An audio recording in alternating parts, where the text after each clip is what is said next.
Hello, welcome to Muriel's Murders. I'm Muriel, and I love true crime. I'm Nick, and I am not a fan. Thank you for joining us.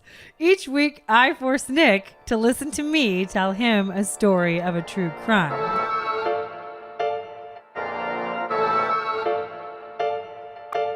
Okay, Nikki, I'm taking a risk today. Okay. We're going to talk about sex, murder, sadistic absurdity, and the downfall of the Julio-Claudian dynasty. What? That's right. We're going to talk about Roman emperors. Oh, damn. We're taking a trip to Italy? Yes, so don't be bored yet. I'm tuning you out already. Don't. I read a couple books. Yeah. And I am going to give you a drunk history style retelling of the lives of Tiberius, Caligula, and Nero. And I don't know if you're going to hate this, but life is about taking risks. Okay. And right. you know what I'm saying? Okay. And I'm going to take a page out of the early Roman emperor playbook and do whatever the hell I want to. Okay. Great. And if I don't like it, it's because I'm not educated and open-minded enough to grasp it. No. I mean, here's the thing. I know I'm taking a big risk. If you don't like it, it's because maybe it's boring. I took a lot of Roman history in college. Yeah. And I remember that being one of the classes where I was like, ah! This is terrible. Well, I will say that my favorite novels take place either in Italy or Greece, like the Mediterranean region, before the internet existed. Those are my favorite kind of books to read. That's the fantasy that I like placing myself into. Okay. So I am excited to go on this journey with you, and I'll see if I narratively put myself in the shoes of the murderous emperors or the people getting beheaded or whatever the hell they did. I think if you can put yourself in their crazy ass shoes. Yeah. I'm going to learn something about you today. Be like, wow, he really was educated and nuanced with an open mind. No. I'd be like, Nick wants to do that? Yikes. All right. Well, everyone knows I'm the nice guy out of the two of us. But speaking of sensitivity and tenderness, yes, which I bring to this podcast, we want to thank Lauren, Jason, Abby B, and Abby V for signing up for our Patreon. We're a new podcast, and your support is just so incredibly energizing. Thank you. And Muriel and I are going to talk a little bit about what our Patreon has to offer in the outro of this episode. So please tune in if you make it through Muriel's boring / bloody whatever the hell is about to happen story. After all that, in our outro, we'll talk a little bit about our Patreon. Thank you very much, Nick. That was a very good talk. Yeah, we're both doing a great job so far. All right. So this is a true story involving murder, violence, drugs, adult themes, etc. So if any listeners are like Nick and they don't want to hear about those kind of things, please consider listening to a different podcast. We might also curse, plus we'll crack maybe some jokes. So if you find that kind of stuff offensive, please also consider listening to another podcast. All right, Nikki, are you ready to hear this story? Absolutely not. Okay, let's get started.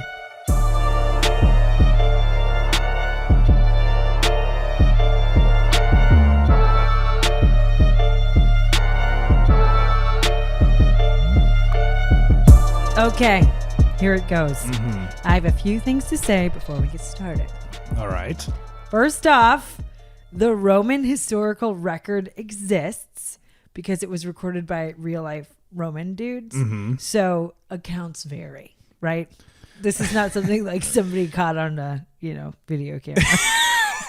Just want to make sure. I'm just being honest. I want to say honest. And honestly, I did pick the particular account of arguably the most gossipy guy, this guy Suetonius. Suetonius? Yeah, because I just think he's funny and scandalous, but he's known to embellish the truth from time to time. Okay. Can kind of have the most trashy version of events. But also probably more likely to actually write it down and make sure everyone hears. Yeah, and he was in the court for a few of these emperor's rules, so he was there seeing things. So it's not like he did it later, but yeah, I think that if he didn't like someone, he was way more likely to be and he has sex with his mother. Okay, all right, got it.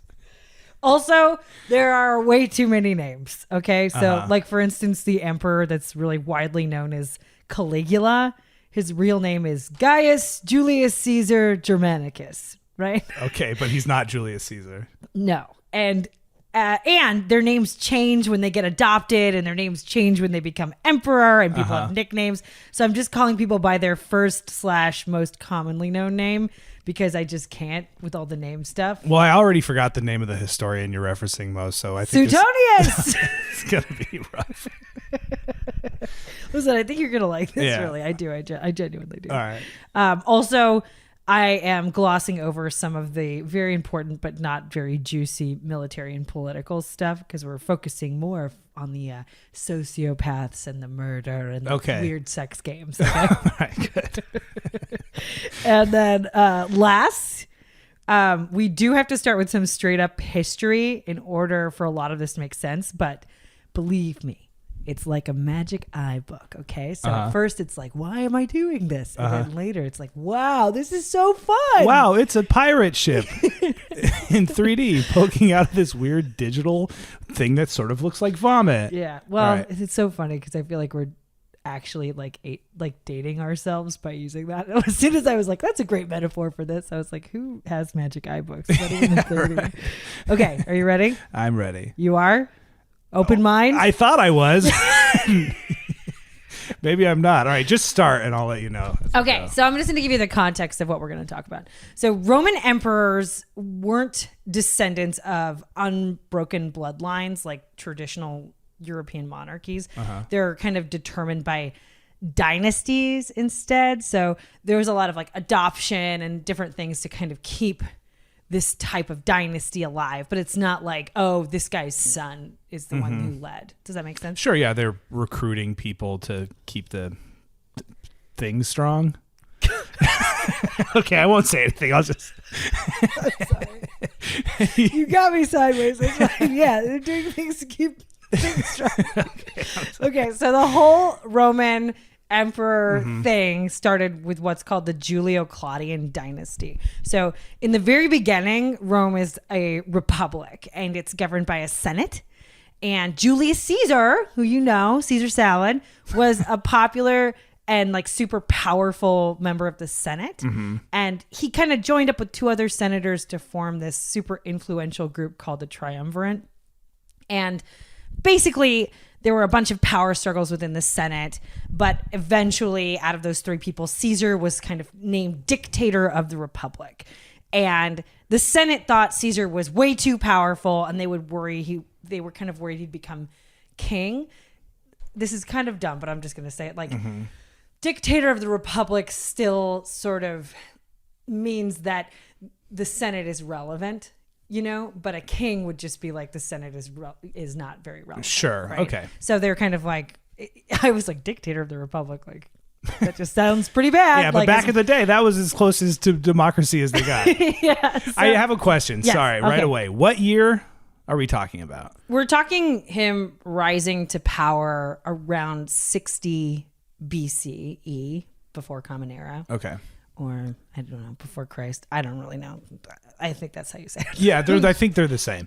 So, okay, then my other question is the Roman emperor, is it just the city of Rome? This is before Italy existed, right? It's the Roman Empire, right? So like it's a huge swath of area that includes lots of different regions that the Okay. empire is sort of colonizing. That's based out of the city of Rome. Yes. Okay.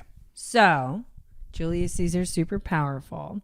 And then in 44 BC, right, about 15 years after he started rising to power in the Senate, he's very famously murdered, right? Right. Yeah, by the Senate. One more question. What language are they speaking? Latin? I'm pretty sure. That's cool. Yeah. I mean, yeah. We both went to college. We both have degrees in philosophy. I don't know. Latin? Yeah. So now Julius Caesar's dead. Thank God. The Senate is saved. The Republic is saved, right? So pretty much right after Caesar's death, the Senate takes control again, but very quickly another triumvirate formed, which I'm kind of like, you know, that seems like a red flag, guys. Yeah. And three men in the Senate emerged as these like powerful leaders once again. And those men were Caesar's ally, Mark Antony, Caesar's adopted son, Augustus Octavian, and Caesar's mistress's son-in-law, All right. Lepidus. So Mark Antony and Augustus got into a beef because Mark Antony was married to Augustus's sister and cheated on her with the Cleopatra, the pharaoh of Egypt. Damn. Right? I feel like you can't even be mad. They're like, okay, I cheated on your sister. Who's it with, motherfucker? Cleopatra. You got to give him a pass, I feel like. Cleopatra? Come on. And, hold on, Cleopatra had also been sleeping with Julius Caesar before he was murdered and had given birth to a son with Julius Caesar named Caesarion.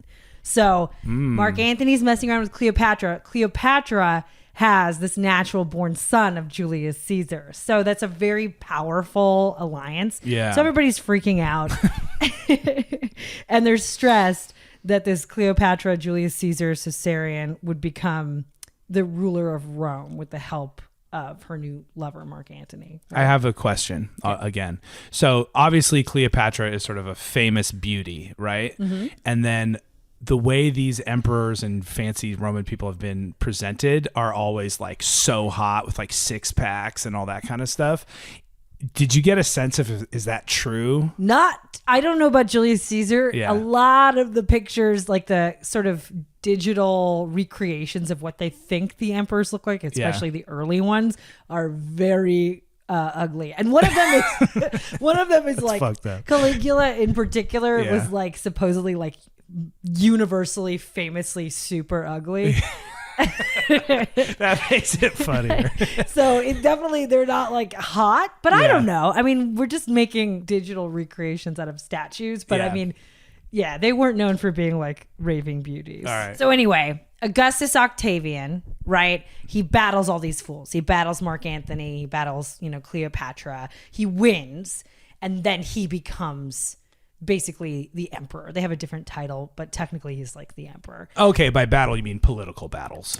No, like a battle, like an actual battle. A fight. Yeah, a fight. So basically, it's like the last war of the Roman Republic, as it was with the Senate kind of in charge. Mm-hmm. So they charged into Alexandria, and I think the way it went down was that Mark Antony was going to commit suicide with Cleopatra, and so he stabbed himself, but Cleopatra didn't do it.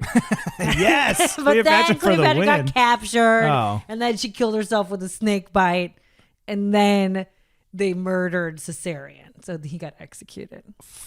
Damn. Yeah. The kid? Yeah, Was it's all brutal, man. Right. I'm saying, get yourself prime.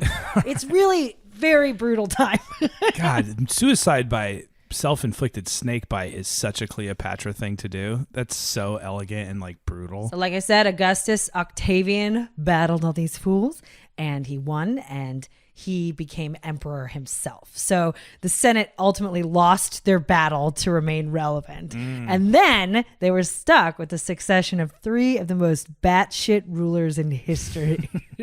So this next part, I'm going to tell you, we're almost out of the history, okay? All right.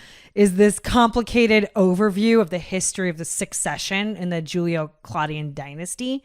So just let it wash over you like a gentle wave, and take in what you can. So don't be stressed about like memorizing these things. Right. This goes for the audience at home. It just helps you give like a big picture of what we're going to talk about. So we're going to treat this like actual school.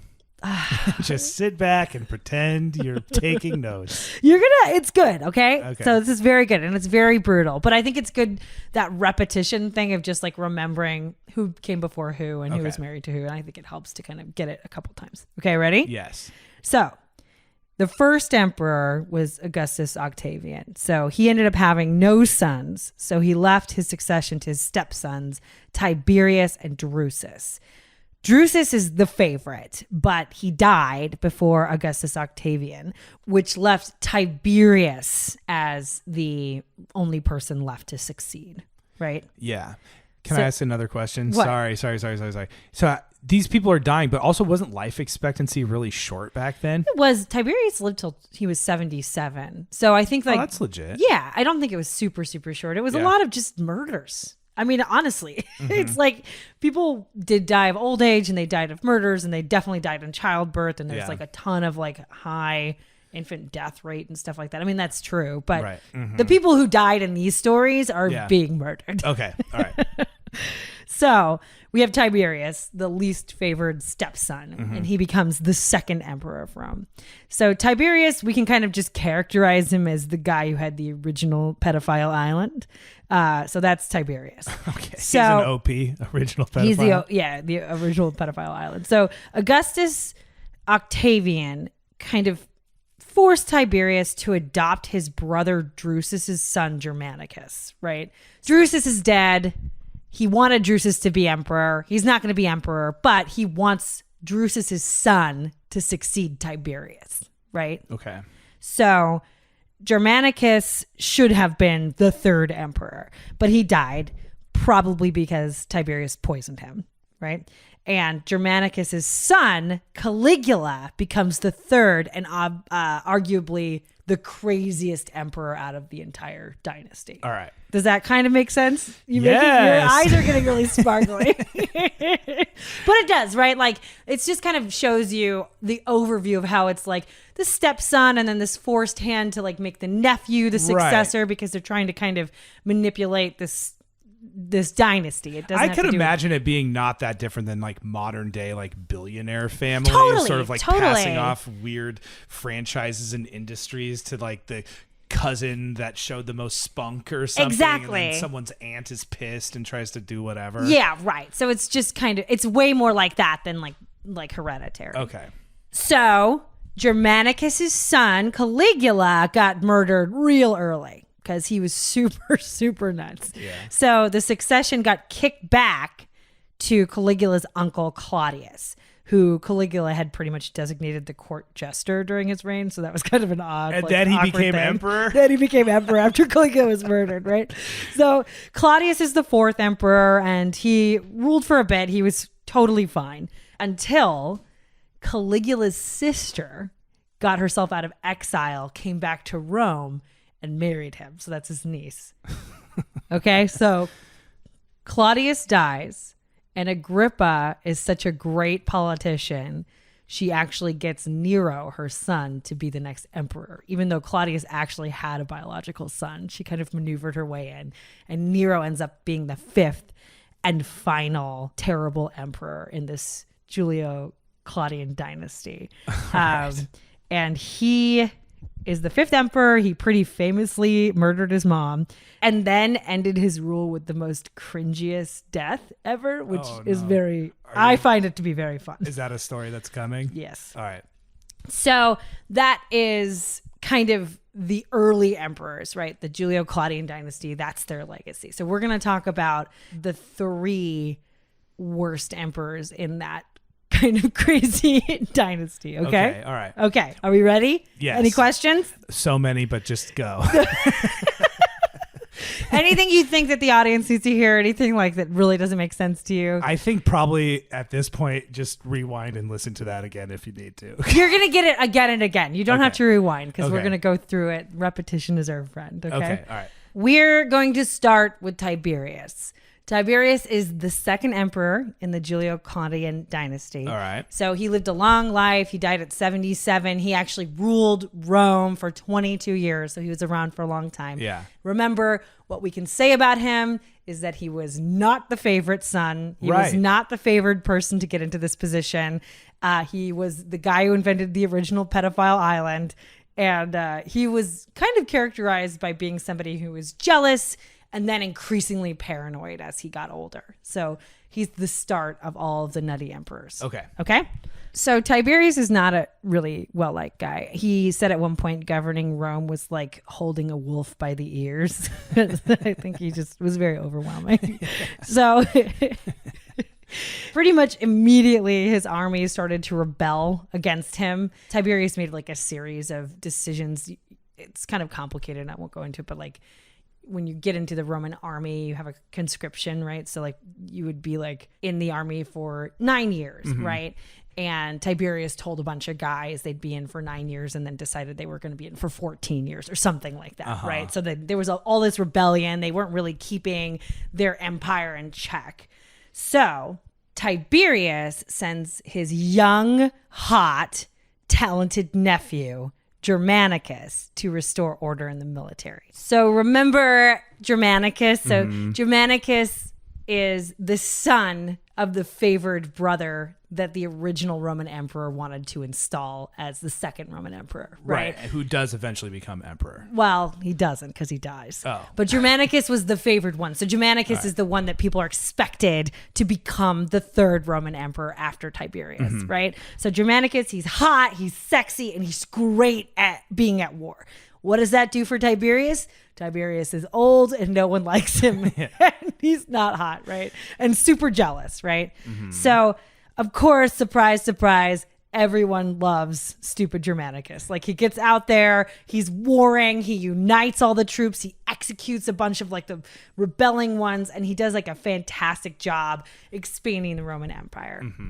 So he's loved by the Roman people. He's united everyone. And old Tiberius is like insanely jealous. So Tiberius brings Germanicus and his family back to Rome under the pretense that like Germanicus is in trouble because he's like warring too much. Okay. He's doing too good of a job. He's doing too good of a job. He's like, I didn't ask you to do all that warring. Come home. Yeah. So he comes home and it's like a hero's welcome. Everybody loves him. They're so excited. They think he's so wonderful. Nobody likes Tiberius. So Tiberius is pissed and he decides he's going to send Germanicus away again, get him out of Rome. And he's sending him to kind of a diplomatic mission in Asia. So he ships off Germanicus and his family to Asia, and there this super young, healthy, sexy 20-something Germanicus mysteriously dies. So it's very extremely likely He that was assassinated. Tiberius poisoned him for being too awesome. Yeah, okay. Because he was thinking it's a threat to my reign, right? Yeah. Like he was supposed to let Germanicus succeed him, but at this point he's so unpopular and Germanicus is so popular it looks like people could actually just follow Germanicus and, you know, cut Tiberius out of the equation. Is it common for these emperors to rule until they die? Based on what I've read, yes, people weren't retiring. I think at one point, but that's an interesting part about this story is that Tiberius will end up leaving Rome for like a really long time. I'm sick of holding this wolf by its ears. Yeah, so rich people can do whatever they want. I think that that's a lot of the, you know, moral of these things. Yeah. So it's like if he doesn't feel like doing it, he can leave, you know, and travel and do, you know, whatever he wants. And I think sometimes you can go into exile, but the truth of it is, I think the other part about holding the wolf by the ears, nobody wants to be threatened with someone who can be installed. Basically, the way it would go is Tiberius exiles Germanicus, right? If Rome wants to go and install Germanicus, they'd probably just assassinate Tiberius and install Germanicus. So if you have anybody out there in the world that can have a legitimate claim to the throne, it's not a threat. Right, they're a threat because the only way they're going to become king or Roman emperor or whatever is for that person to get assassinated. Right. You know what I mean? So it's like having a little like time bomb over your head to have these guys alive and in the city. Does that answer your question? Yeah, for sure. Okay. So sexy Germanicus is dead. His young family is out of favor, sort of in exile. But Tiberius is still like a jealous, moody little bee, right? Yeah. So the mood in Rome, right, is that the Senate dislikes Tiberius. And in turn, Tiberius is really suspicious and dislikes the Senate. So they're in this kind of locked in thing, right? That seems very relatable for modern day politics. Right? Yeah. And he also kind of has a chip on his shoulder about the aristocracy in general in Rome and the hangers-on in the court. Like all of that stuff makes him feel like increasingly paranoid. All of the trappings of having to be in this highly social world. Yeah. So he really becomes more paranoid and isolated, and that's kind of the golden thread of his life, right? So Tiberius is kind of looking for a way out. He hates this. And he finds this guy named Sejanus. He's an officer in the Praetorian Guard, which is kind of like the King's Guard in Game of Thrones. So it's like a whole army inside. Right. Personal security forces. Right. But they are kind of their own little military in and of themselves, right? So this guy is pretty much just an officer in the guard. Tiberius puts all of this power onto him and then just bounces off to the Isle of Capri. So this guy, Sejanus, who is essentially just a family servant, is now the de facto ruler of Rome. Damn. And surprise, Sejanus also ends up being a very terrible dude. So Sejanus gets to murdering. He executes any senator who questions his authority. He purges tons of high-ranking officials, and he starts to consolidate his power in Rome. And eventually, Sejanus even ends up executing sexy Germanicus's widow and his 2 older sons. So he spares the youngest son of Germanicus. And that kid is Caligula. So he spares Caligula and Caligula's 3 sisters. Are these executions like public executions? Is there a record of what that means? Yeah. So basically, you know, if you get to a certain point in power, you can just start accusing people of things. Sure. So if you say, in the name of the emperor, I charge you with treason for blah, blah, blah, you can just execute people. Okay, so these are sort of like official rulings and with death as a sentence as opposed to just like chopping someone's head off in front of everyone at a meeting or something. Right. I mean, I think you can do that, Yeah. but it is like on the basis of them violating some rules. So most of these purges and stuff had to do with saying that people weren't loyal, you know, things like that. But we're kind of glossing over that. But essentially what happens is Tiberius hates the aristocracy and the Senate, and he leaves, and Sejanus kills a lot of those people. Right. So Tiberius doesn't really do anything about the murders. He's chill with that. He is a little paranoid about leaving Caligula alive, so he snatches up 17-year-old Caligula. He packs his copy of the Kama Sutra, and then he hightails it back over to his super gross sex island, Capri. Oh, God. Okay, so these are the things while he's isolating that Tiberius did on the island. So he basically built this massive kind of underground porno bunker. So it was in a series of caves, I believe, and he filled that with erotic art. So he had like paintings of gods giving each other blowjobs and like all kinds of, you know, porno and stuff like that on the wall. Yeah, this is all the original man cave. Yeah, right. And then he just filled it with young men and women and just made them have orgies while he watched them. He trained a bunch of kids, like little kids that he called his minnows, to swim around him when he bathed in the river to like grab at his genitals. So that was his fun bath time. Oh my God. He tried to Minnows. breastfeed newborn babies. He would tell people to drink tons of wine at his banquets and then tie a string around their penis so they couldn't go to the bathroom. Oh, Jesus. And this is just like the grandfather. Like this is the first of these 3 really bad guys. Right. So this is the groundwork for that, right? He drank so much wine in general that I think this is really funny that people started calling him Biberius instead of Tiberius. You know, like to imbibe. I think babir is Latin for the verb to drink. So they would go like, oh yeah, look at Biberius over there. And I was like, that's a good one. Just a shade thrown in Latin. Yeah. And then he also would stage all of these places around the island in caves and little coves and fields and stuff where he hired prostitutes and young boys and girls to pretend to be Pan and the nymphs and just have sex with each other. So they would just like have these like pageants where they would be like sneaking around the forest and like doing it. And Tiberius would walk through the forest and like come upon these guys pretending, but he's just like making them do it. Oh my God. Was he paying them? What's the arrangement? Like, do this or you'll be dead? Well, the language is all. I mean, it's the language that I've read. I read 2 books and then I read a bunch of articles. And I think sometimes there are 2 things going on. One is that he's just kidnapping kids from families and they can't do anything about it. Right. And then the other one is that he's hiring prostitutes to come to the island and do stuff. So I think he's doing a little from column A, a little from column B. All right. He was actually like so nasty that some of the stuff he did had no corresponding Latin word. So Roman historians had to coin a bunch of new words to describe the things he was doing. Because they were just like, yikes, what is this? Like, tying the penis so they can't pee. What? Tiniferous. And he was just, I mean, he was awful. He was like this super violent rapist. And like one of the stories about him is there was a religious ceremony where there were 2 young brothers doing some like part in the ceremony. And he saw them and grabbed them and raped both of them. And when the kids were like arguing with him, he broke both of their sets of legs. Like he's like an evil dude. Right. It's like the worst type of power corruption. pretty much available. And he did stuff like, I mean, he's not attractive. He's older, and he is really deeply unliked by his people. So people were not into him. He wasn't like some sexy, fun playboy. Yeah. He would force women to sleep with him. And one refused. And so he took her to court. And this is the type of sham trial they'll have. Takes her to court, and he held this trial demanding she repents for rejecting him. And she basically on the stand said Tiberius was a foul-mouthed, hairy, stinking old man. And then she went and left court and went home and stabbed herself. So it's like people are just like, no, Right. I'm over it.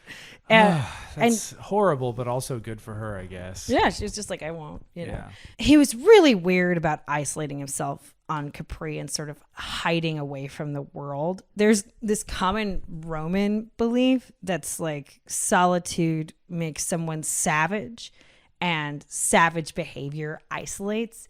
From what I've read, it's like a highly social culture. Yeah. And so people who isolate like that are like, what is wrong with this guy? Yeah. It feels like a very sick sort of behavior to engage in, is to Yeah. get out of society and hide yourself away. Right. It's probably why exile was such a horrible punishment. Yeah, probably. Yeah, totally. So he's super weird about isolating himself on the island, and he doesn't want anybody to kind of talk to him that he doesn't want. He wants to do all his weird orgies and like sex things and, whatever, but he doesn't want people to kind of know he's there.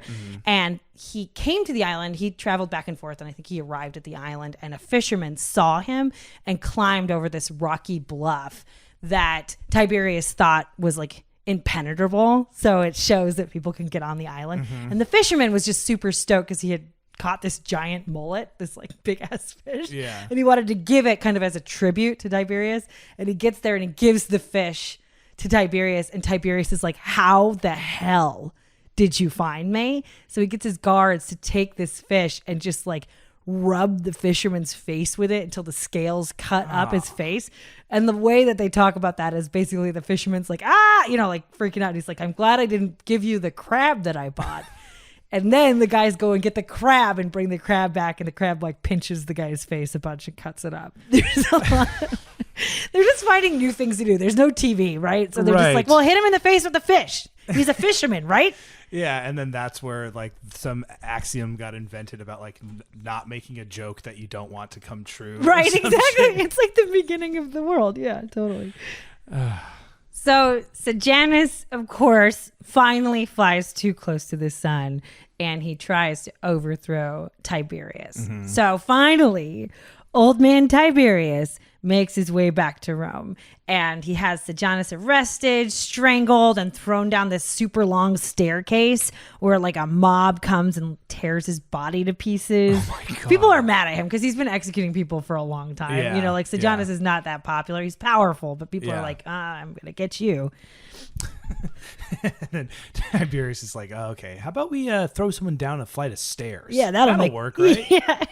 And then, so Sejanus is dead. He's thrown down the stairs, and Tiberius just enthusiastically murders anyone who had any sort of alliance with Sejanus, which is essentially the people who survived the purge. You know what I mean? Right, The people yeah. who aren't allied with Sejanus are dead. They're like, yeah, of course we teamed up with him. You left him in charge. Exactly, right? People are stressed, right? So he murders all of these people. It's a lot of people. And Tiberius has the bodies dragged through the streets of Rome and thrown into the Tiber River. So the river's like full of floating corpses. And then he also has spies go out into the crowd and like see who's mourning too much, because then they might get murdered. So like right. the families are, because, dumping a body in the river and not, disposing of it properly. I think their tradition was burning the body up higher.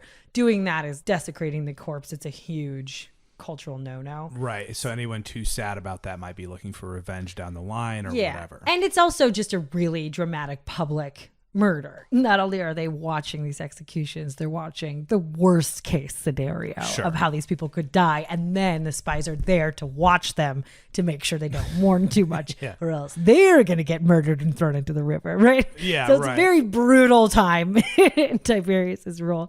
And Tiberius does have Sejanus's whole family murdered. One of the stories about that is that the youngest daughter was still a virgin, so executing her was against the law. So like on the gallows, he had someone rape his underage daughter and then murder her with the rest of the family, so she wasn't a virgin anymore. Like that's the level we're talking That's about. the level we're talking about. Jesus. So after his whole family was murdered, he throws Sejanus's family down that same flight of stairs. I guess those stairs were called the Gemonian stairs, or they're the morning stairs, and Romans would just be throwing people down those stairs a bunch, like all the time. Oh, that's why they built those stairs. It doesn't go anywhere. It really just goes one direction, down to your death. They're huge. It's like this huge flight of stairs, and what they do is they'll take the body and be like it's very dishonorable. They'll throw the body down the stairs, and then either mobs will tear the body apart or dogs will eat the bodies or whatever, but they just stay on the stairs.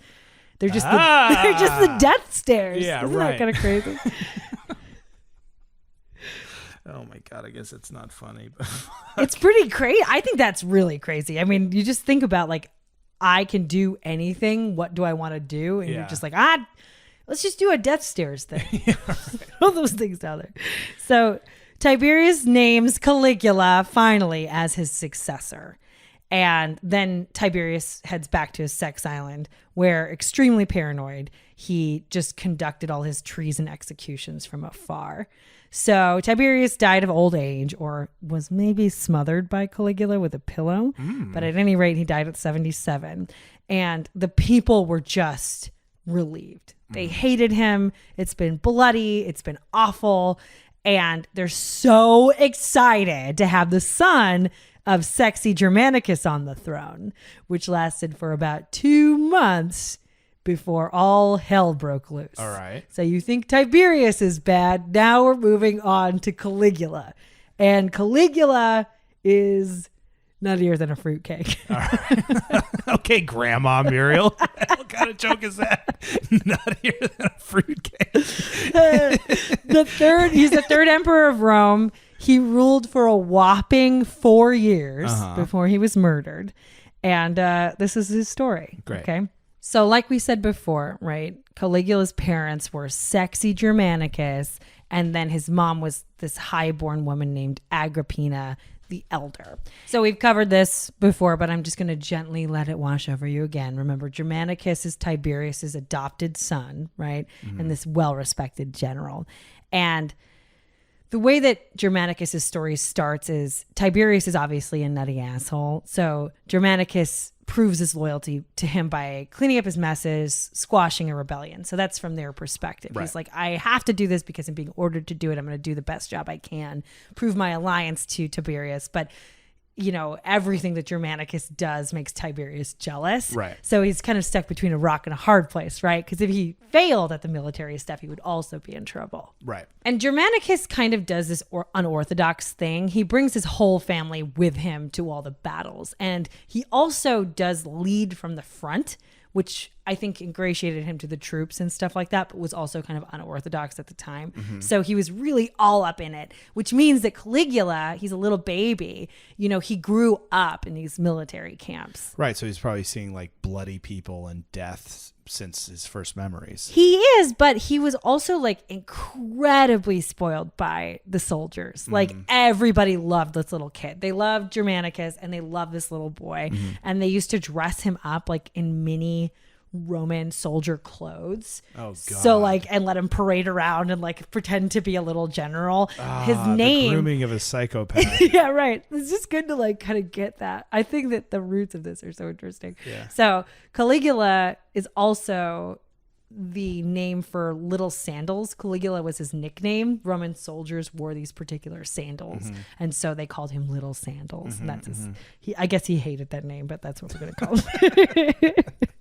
Remember, Tiberius is super jealous. He brings Germanicus back to Rome with his family because he says, you know, you're doing too good of a job now, and I'm mad, right? So they're there, and he's in Rome. Everyone loves him, so he sends Germanicus out again to Asia, Right. and you know, Germanicus blows everything away in Asia. Everybody loves him out there again. Tiberius is jealous, right? And then Germanicus mysteriously dies. Right. So that leaves future Emperor Caligula without a father and out of favor with Tiberius now.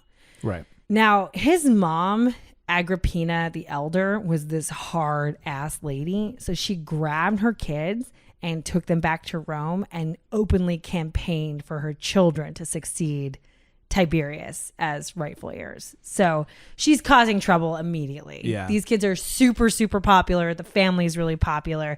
And Tiberius is not a fan of Agrippina. So he refused to let her remarry because he was afraid she would form some sort of alliance against him. And he also tried to poison her with an apple once. So they were on pretty bad terms. Damn, the apple poisoning, huh? That's not just Disney. Yeah.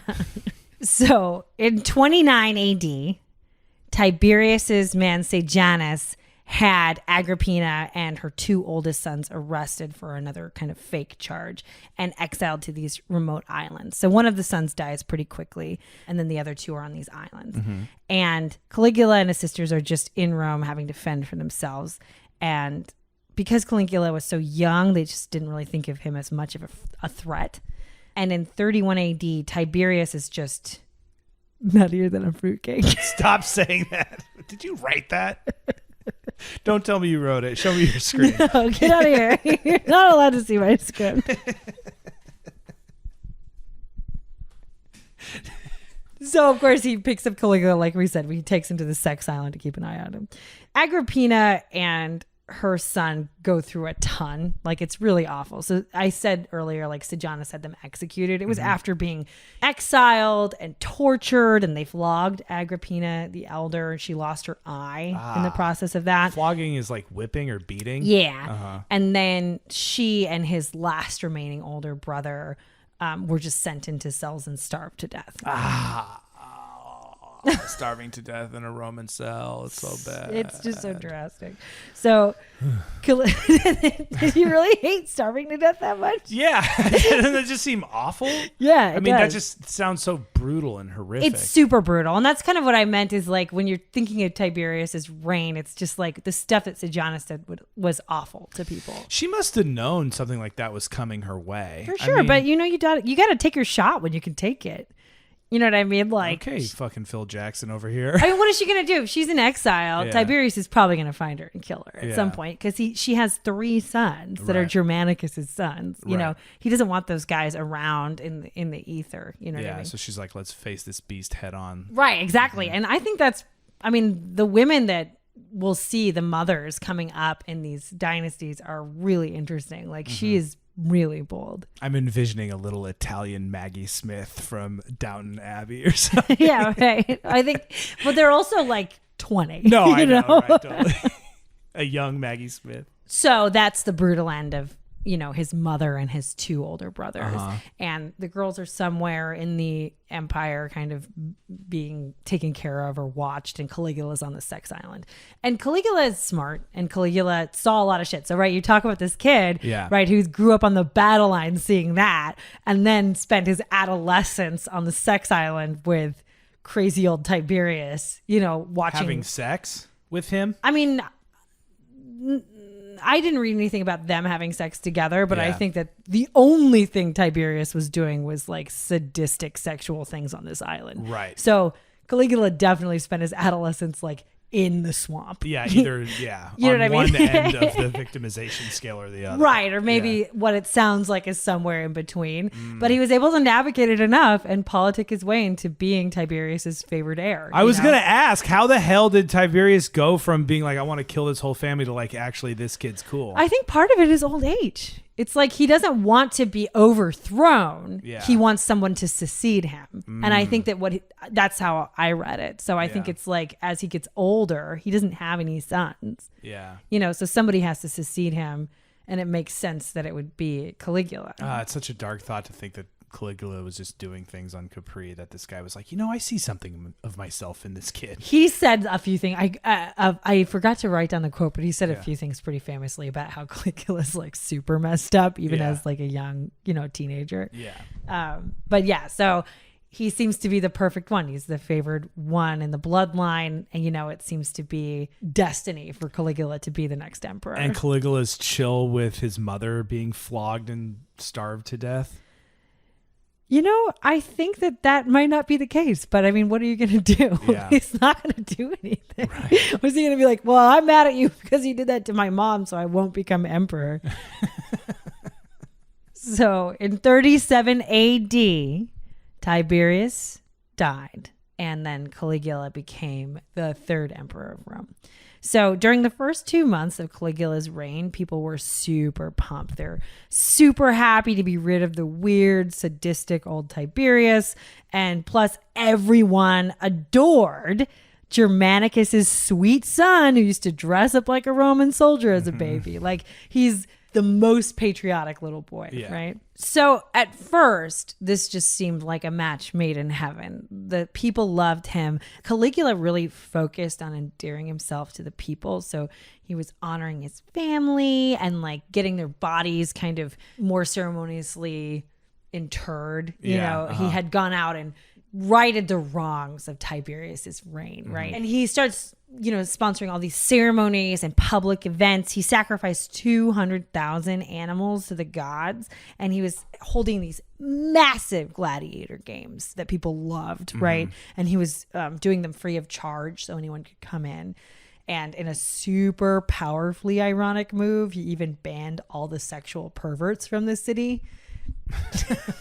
Should have banned himself. Yeah, right. He's like, what? He just didn't want any competition or something? I don't know, man. So everything's going well, but a few months in, everything just starts to go to shit, right? So Caligula apparently got sick. They think he probably thought someone tried to poison him, but the leading theory is that he might have had something called temporal lobe epilepsy, which would have led to a lot of the behaviors that he had. Regardless. What kind of affliction is that? It's basically a form of epilepsy that can cause violent behavior and like sexual deviancy. So there's a chance that that was what led to the next 4 years of behavior. Nobody really knows. They can't do an autopsy or anything, but there's certain things in the historical record, like Caligula never learned how to swim. So they could have thought, okay, if he's an epileptic, he can't get into the water, you know, or else he might drown if he has an episode. So there were some things that made it seem like he might have actually had some sort of mental disorder or brain disorder. I'm just saying that nobody knows. Okay. Right. But all we know is that after this little period of sickness that he had, he just went completely off. Yeah. All right. So he killed his grandma first. That was the first thing he did. Why? Mad. And then How? I don't remember. Did like a public execution? I can't remember why he did it. It Okay. was like some sort of political thing. But so he started off with killing his grandma, and then he started pretty publicly having sex with his sisters, Drusilla, Livilla, and Agrippina the Younger. He actually publicly honored his favorite sister, Drusilla, by ignoring his wife and giving Drusilla his wife's traditional seat at the dinner table. So like there's a whole like pomp and circumstance around everything, but he Sure. had a wife. Yeah. And he just straight up took his sister and was like, this is my wife now at dinner, like without really saying anything. All this just completely sounds like different Game of Thrones power moves. It is. I mean, we'll get into it. So Yeah. he claimed he's a living god, which everyone had big side eye about.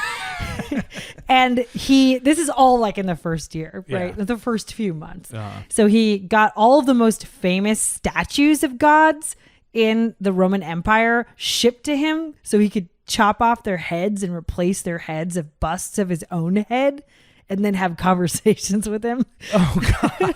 So he'd be like screaming at them for talking trash and like doing all this like But whatever. now it's his own face. Yeah, it's real weird. I could just see it like super janky put on there, like a little kid that cuts out their picture to like tape on the body of Arnold Schwarzenegger. Or Yeah, something. it's basically that. Yeah. He followed tradition of his elders and murdered a bunch of senators in sham trials. So he started that off the bat. Very good.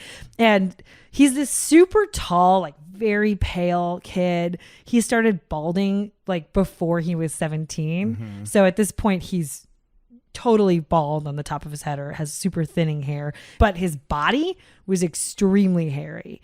And by most accounts, it was kind of misshapen. So he had these like skinny arms and legs, very tall, big body, very hairy on the body, bald on the top of his head.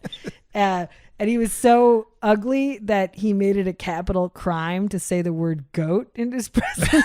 Oh no!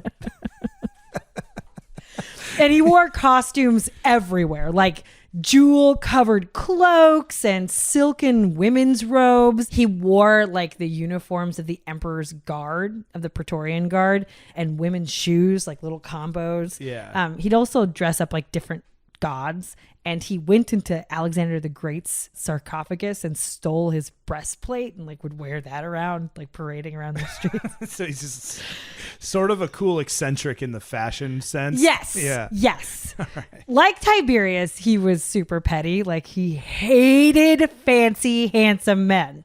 He once executed a guy.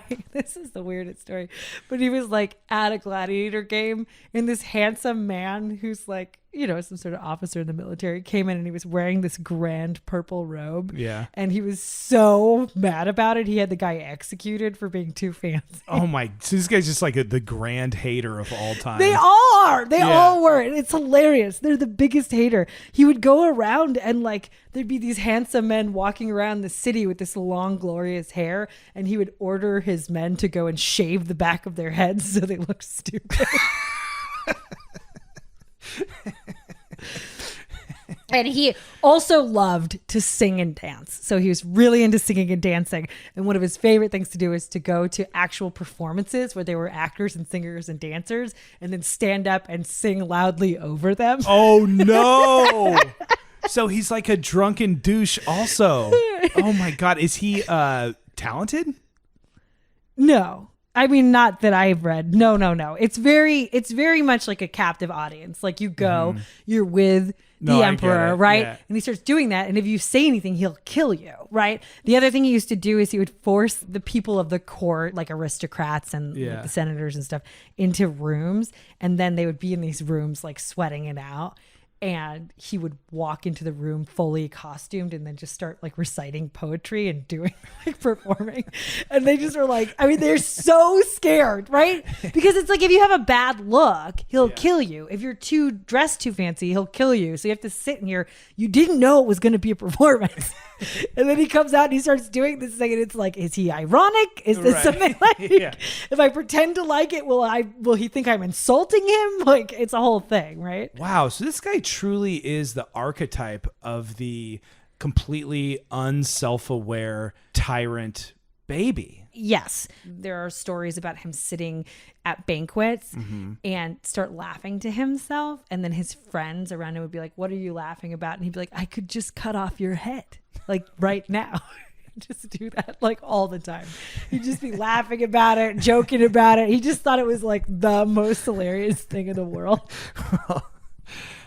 Okay. Well, I guess he's got a sense of humor too. Yeah, he did. He's got it all. Okay. Yeah. So, and then here are a few more things he did. He would like kind of had sex with anyone he wanted. Obviously, he would literally go and hold banquets, and then noble aristocratic people would like come to the banquets. Rich people in the, you know, in the Roman Empire would come to the banquets with their wives.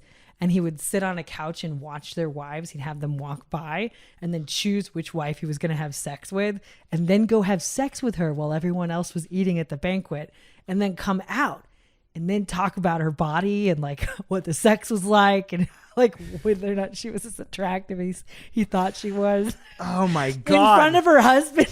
How the hell was this a Roman emperor, and the main story out of the whole history and everything isn't no one should be in charge? That's the thing. That is the main story.